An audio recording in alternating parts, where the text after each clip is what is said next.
he'd bought the house... I'm not a tax expert. I don't know the details. You're not? You're asking the wrong guy. Richard Tice, we are all experts on stamp duty as a result Are you? of all the questions. After 2 weeks of discussing Angela... This wasn't just a polite debate. It was a political cage match. Richard Tice walked straight into a trap Ed Balls thought he'd set on live television. But instead of being cornered, Tice flipped the script. Every jab about tax, every attack over health policy, even the digs at Reform's members, they all backfired. What started as Ed's interrogation quickly turned into his own unraveling. And that's the bigger story here. Free speech in Britain is under pressure like never before, and this exchange is the perfect example of how the establishment reacts when someone refuses to play by their rules. The more Ed pushed, the more desperate he looked. Because when Labour gets exposed on hypocrisy, all they have left is outrage. Before we dive into the rest of this showdown, comment where you're watching from, and don't forget to like and subscribe so you don't miss the next takedown. At the end of the day, Nigel is the MP for Clacton, and... But doesn't own a house there, you just told us. Look, his partner's bought a house in Clacton. Those arrangements are for them. His constituents want to know, is he in the constituency? Is he looking after them and doing a great job? To which the answer is yes. But you know yes. what the tax issue is here, don't you? Yeah. Anybody who buys a house, you pay the appropriate level of stamp duty. But what you is take the tax the advice, issue? You take the advice. He will have taken. Do you know what the tax issue is? Which is why we're I'm asking. not his tax expert. No, I'm not his tax advisor. But the policy issue here. Do you understand the policy issue we're raising? If he bought it or his partner bought it, I mean, do you know why we're asking this? Yes, I understand that the appropriate level of tax has to be paid by the appropriate person. And if he bought the house, would the appropriate level of tax be higher or lower than if his partner bought the house? I think it's very clear and simple. His partner bought the house. Mm-hmm. That is what he is confirmed. And if occasionally, when you're giving an interview, you talk in a roundabout way. If his partner bought the house, the tax would be lower. You don't get it exactly word perfect. If the partner bought the house, would the tax be lower because it's her first home? If he bought the house, he had other homes, it would be a higher level of tax. He said he'd bought the house. I'm not a tax expert. I don't know the details. You're not. You're asking the wrong guy. Richard Tice, we are all experts on stamp duty as a result Are you? of all the questions. After 2 weeks of discussing Angela Rayner, we know all about it. Tax, I mean, this is the whole point. People want to know if this is Nigel Farage... Has let the me ask the appropriate question. amount of tax been paid? And to which the answer is, I'm 100% sure, certainly. OK, but people want to know why, then, Nigel Farage said that he'd bought a house in Clacton. Because the people of Clacton want to know... He didn't buy it. He didn't buy it. His partner bought it. Nigel and I give dozens of interviews every week. And every single one will be scrutinised. And occasionally, of course, you may be busy, you may be thinking. Sometimes you describe I or we. You know, it's part of the process. Richard, his partner bought the house, not Nigel. Yeah, he's clarified that. To get a lower stamp duty, right? And that's tax avoidance. That's your assumption. That's nothing. I've no idea. No, but I don't discuss their personal business affairs. It may be we've been discussing Angela Rayner, the former Deputy Prime Minister. She's the Deputy Prime Minister who spent her years in opposition calling Tory ministers to resign consistently over the slightest transgression, and they came to power saying that they were going to be a model of integrity and perfection. You would hopefully also say that if you came to power, you would be the absolute model of integrity, especially on things like tax. Absolutely, but occasionally people will misspeak when they're in the middle of an interview and you get the odd pronoun or whatever. But that's not the slightest transgression. That's an even slighter transgression than the slightest transgression. But you're absolutely sure that the appropriate amount of tax has been paid. The suggestion otherwise, frankly, is just wrong. OK, and it does not matter that the MP for Clacton is not the person who owns the house in that constituency. That's not an issue. You're not obligated to. I mean, at the end of the day, have you got access to a residential home in your constituency so that you can spend an appropriate amount of time there looking after the constituents? Nigel has. He's doing a brilliant job for this constituents, and that's one of the reasons why we're leading in the polls. People like what we're doing, whether it's on the small boats, disaster and catastrophe, whether it's on the brilliant conference we've just had, which is going to put all the other conferences to shame, whether it's the huge savings that we're identifying that I talked about in my speech on Saturday, whether it's on the wasteful spending by the Bank of England, the ludicrous spending, 30 billion quid on net stupid zero, the massive savings I've identified in the local government pension scheme, which is another massive scandal. I've identified between 8 and 11 billion quid of overcharging and underperformance in these pension schemes. That's a scandal that we should be talking about. Do you think the King may have had cancer because he took a COVID vaccine? I've no idea. I mean, that's a personal matter between the King and his medical team. And frankly, I'm not interested in discussing such a personal thing. So at your conference on the platform, your health advisor, Dr. He's not a Aseem health Malhotra, He's your health advisor. Ed, get a grip. He's not a health advisor. I thought he was. I thought he was advising. We live in the world of free speech, and occasionally, do you know what you have at conferences? You've been to many conferences. Absolute rubbish.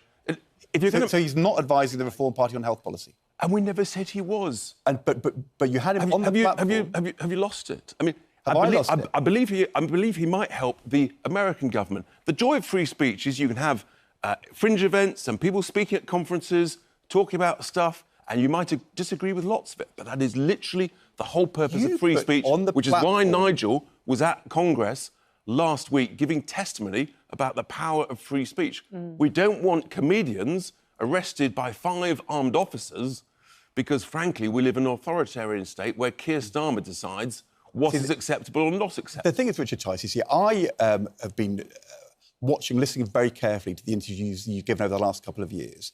I think that your strategy, the one you want, is to persuade sensible Conservatives who feel that the Conservative Party... And sensible Labour voters. Of course. But sensible Conservatives who think the party's lost their way to come over and join you. And they have done, in their droves. We're making progress. Sensible Conservatives don't think the King has cancer because he's taken a COVID vaccine. And when he sees your party putting on a platform at their conference, somebody to spread that kind of, not just misinformation, children will die if parents don't give their kids the MMR vaccine. It's really serious. It's not to be laughed at. In a sense, the point of free speech and freedom of expression is that if someone says something that we all think, that doesn't sound right, then actually you've shone you've shone sunshine on that issue. And if you think it's ridiculous, well, better that than a conspiracy theory being talked and discussed below the table that no one knows about on the dark web. But you've invited this person to He's silenced. But you've invited this individual to... I'm flabbergasted that you would think... That's a rare occasion. I'm flabbergasted. Do you not believe in free speech? Do you not believe in sharing ideas? And some of them are sensible and some of them are completely daft. Was this a completely daft idea? It may well be. I'm not a medical expert. I totally agree with free speech. I think the idea that Richard Tice, you don't think a vaccine sceptic on your platform to spread lies and misinformation. So you agree with free speech as long as you like the message. That's essentially what you're saying. Come on, get a grip. No, That's exactly what you're saying, Ed. I think as long as you agree with it, you agree with free speech. Richard, you're going down Keir Starmer's route. You had a choice who to invite to your conference, yeah. don't you? And you invited someone who made a link between the COVID vaccine and the King's cancer and said that it may have been the cause of it. That's not just free speech, because you made a decision to invite that individual onto the stage.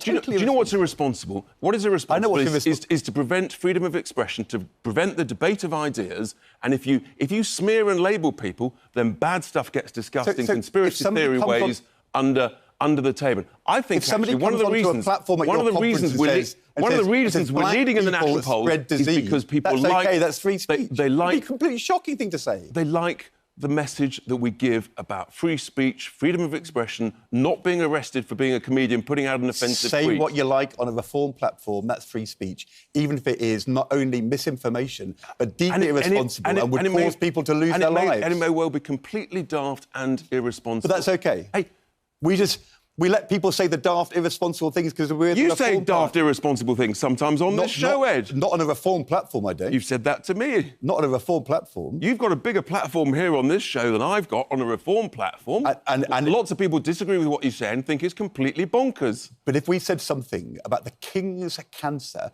which is not based on fact, and would lead to other people not taking vaccines when they should, and children losing their lives to the measles, we would be condemned as deeply irresponsible, and you just laugh it off. But isn't the joy that we've been able to debate this now and said that, yeah, that's obviously probably completely and utterly daft. Better to talk about it in the open, right, than actually people discuss it and that theory swirl around in the dark web, Ed. I think, actually, we're doing a public service, you and I together. So basically, you're going to put on your platform over the next 2 or 3 years Hey, listen. every mad idea as a public service. Now so that you're people being get- daft. I mean, Now you're being daft it's and mad. ridiculous. No, I'm just You're showing, being ridiculous. No, I'm showing you the ridiculousness of your position. Maybe people learn lessons and make progress, and we discuss things. And you know, at conferences, mad things get discussed on fringe events. We've seen plenty of mad things at Labour conferences that you've attended, Mr. Balls. On the platform. Look, can I ask about Lucy Connolly? Because it's a highly controversial case, of course.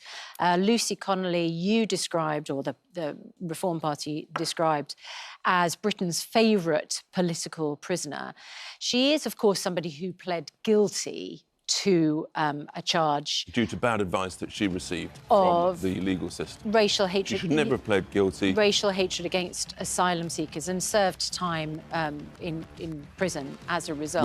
Which she should not have done. So, but that is our legal system, that she pled guilty and our therefore current Prime conviction Minister was automatic. was the Director of Public Prosecutions, who in 2013 said the guidance should be that someone who puts out an offensive tweet, who then deletes it and shows remorse, should not be prosecuted and not be jailed. But then he changed and became a sort of authoritarian individual stroke monster who essentially ordered the judiciary to impose the harshest sentence on these people. And that's what happened. He told the judiciary what to do. He stood up, the Prime Minister of this country, and said he wanted the harshest possible sentences. That's essentially what he did. And that's why those sentences were handed down. That's why It's nothing to do with him. That's why those people were advised to nothing to plead do with him. He's the plead Prime guilty Minister. when He they has shouldn't no have. say about what judges said. Why did Ricky Jones, who did something, I think, far more offensive, live on TV, he pled not guilty and he got off. That's the way our system works.